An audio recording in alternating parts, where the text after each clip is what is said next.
현대 인간의 삶에 대한 깊은 고찰과 철학적인 성찰을 추구하는 앙리 베르그송의 명언. 앙리 베르그송은 프랑스의 철학자로서 철학, 문학, 예술 영역의 흐름에 큰 영향을 끼친 인물로 1927년 노벨문학상을 수상하였습니다. 베르그송은 주로 시간, 창조성, 의식, 생명 등의 주제를 탐구하였으며 형이상학, 존재론, 그리고 생명 철학을 새롭게 정의한 것으로 유명합니다. 그의 철학은 과학적 결정론에 반대하며 직관적 사고와 생명의 창조적 본질을 강조했습니다. 그의 철학적인 사상을 담고 있는 대표 작품으로는 창조적 진화와 즉각성에 대하여 인간의 운명 등이 있습니다. 그의 철학적 사고는 현대의 불가사의한 현상학에 영향을 끼쳤으며 그의 이론은 미래 예측과 창의적 사고, 자유의 의미에 대한 이론으로 연구되고 있습니다.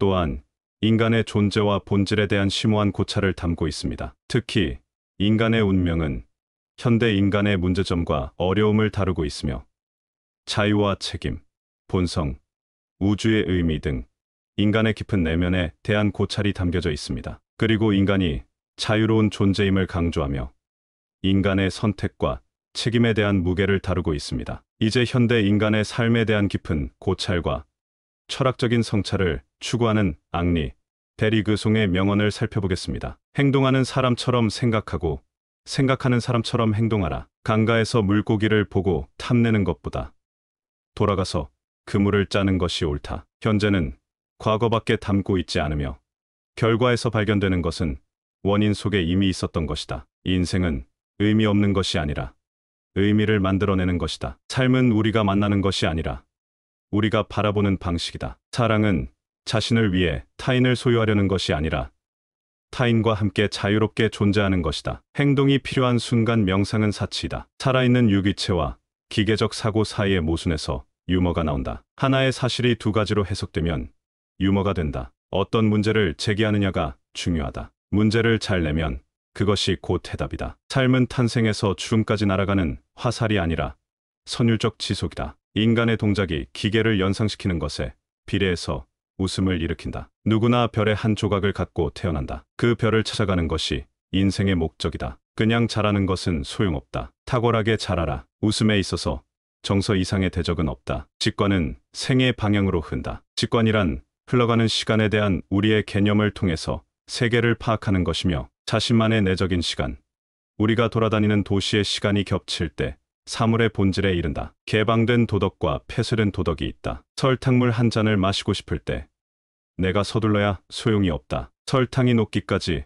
기다려야 한다. 이 조그만 사실은 큰 교훈을 지니고 있다. 왜냐하면 내가 기다려야 하는 시간은 마음대로 더 늘릴 수도 없는 상대적인 것이 아닌 절대적인 까닭이다. 눈은 마음이 이해할 준비가 되어 있는 것만 본다. 무질서는 우리가 바라지 않는 질서일 뿐이다. 미래에 대한 생각은 무한한 가능성을 지닌 미래 그 자체보다도 풍요하기 때문에 소유보다는 희망에, 현실보다는 꿈에 더 많은 매력을 발견하게 된다. 생명은 스스로를 만드는 것이다. 꽃은 자신의 향기를 주기 위해 피어난다. 의식 있는 존재로 살아간다는 것은 항상 변화를 꾀함을 의미한다. 변화한다는 것은 경험을 쌓는 것이요. 경험을 쌓는다는 것은 무한히 자기를 창조해 나가는 것이다. 변화는 존재하지만 변화하는 것은 존재하지 않는다. 존재하는 것은 변화한다는 것이고 변화한다는 것은 성숙하는 것이며 성숙한다는 것은 끊임없이 자신을 새롭게 만들어가는 과정이다. 철학은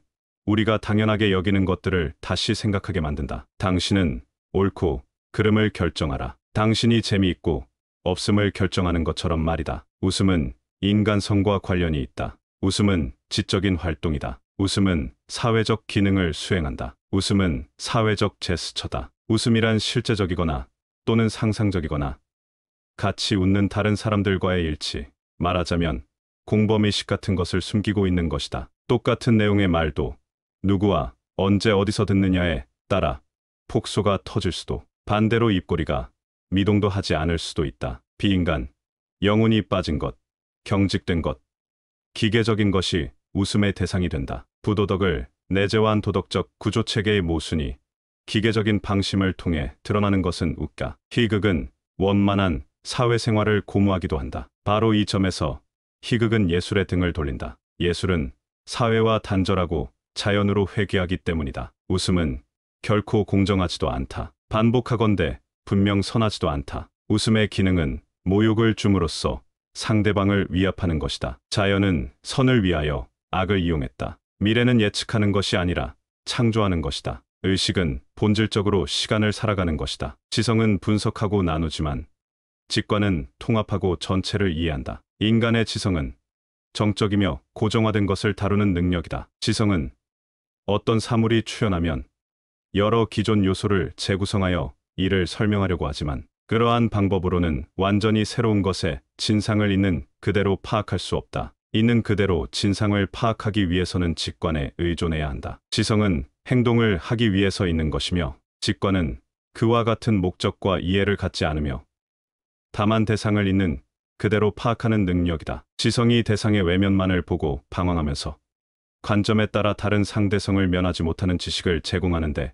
그치는 것과는 달리 직관은 대상의 내면에 깊이 파고들어 절대적인 지식을 우리에게 준다. 지성의 산물인 자연과학은 지성의 모든 한계를 지니고 있다. 직관의 기초를 둔 형이상학이 지속, 생성, 진화를 파악하여 그것으로서 과학을 보완해야 한다. 사람들은 공동체의 규약을 엄수하며 자발성과 자유는 최소한도로 억제된다. 우리는 이와 같은 폐쇄된 사회에서 벗어나 개방사회로 나아가야 한다. 이 사회는 사랑이며 또한 사랑의 대상이기도 한 하느님을 신비적 직관으로 체험할 수 있다. 개인의 습관은 물론이고 사회적 습성도 환경에 의해 처음 생겨난다. 그러나 그 수명은 환경보다 훨씬 더 길다. 성공하는 사람은 기꺼이 모험을 감수할 줄 안다. 예술가는 영혼 깊은 곳에서 아이디어를 기획한다. 예술은 감정을 표현하기보다 우리의 감정을 생성시켜주는 직업이다. 철학가는 모호한 개념에만 머물러서는 안 된다. 반드시 과학자들과 함께 세부적인 실험을 거쳐 그 성과를 계산해내야 한다. 웃음은 허영심을 치료하는 특효약이다. 허영심을 악행이라고 단정하기는 어렵다. 그러나 모든 악행은 허영심에서 비롯된다. 모두 허영심을 만족시키기 위한 수단일 뿐이다. 이해력은 행동 능력에 결부되어 있다. 생물의 의식은 이미 나날이 명확하고 복잡해지고 있으며 생물이 짊어진 생존 조건에 부드럽게 적응하고 있다. 삶의 본질은 변화와 움직임 속에 있다. 감성을 주는 것이 미래를 정복한다. 웃음은 영혼에 대한 가장 좋은 약이다. 현실을 이해하려면 지성 외에 다른 능력이 필요하다. 허영심에 대한 유일한 치료법은 웃음이고 웃기는 유일한 결점은 허영심이다. 아무리 단순해도 매 순간 변하지 않는 마음의 상태란 없다는 반론을 나는 피할 수 없다. 자신이 창조자라고 느끼는 것보다 더 큰 기쁨은 없다. 생명의 승리는 창조로 표현된다. 경험을 통해 터득한 법칙은 그것이 성립했을 때의 조건이 바뀌면 오히려 짐이 된다. 웃음에는 메아리가 필요한 것 같다. 모든 철학자에겐 두 명의 철학자가 있다. 하나는 자기 자신이고 다른 하나는 스피노자다. 인간은 스스로 자유로워지기를 바라지만 그렇게 될 때마다 외면하는 자유를 누린다. 마음은 그 무엇보다도 무엇을 기억할 것인가에 대한 책임을 지고 있다. 누군가의 마음을 이해하지 않으면 그를 비판할 수 없다. 삶은 모험이다. 그렇지 않으면 그것은 아무것도 아니다. 인간의 자유는 책임의 무게와 함께 있다. 우리는 무엇을 선택하는가에 따라 우리의 인생이 결정된다. 우리의 삶은 우리의 생각에 의해 만들어진다. 우리의 삶은 우리가 마음으로 믿는 대로 된다. 슬픔은 우리가 언제나 갖고 다녀야 할 은혜이다. 인간은 자신의 성격을 선택할 수 있다. 행복은 지금과 같은 순간을 사는 것이다. 불행은 다른 사람들이 무엇을 생각하는지에 대한 우려에서 비롯된다. 우리는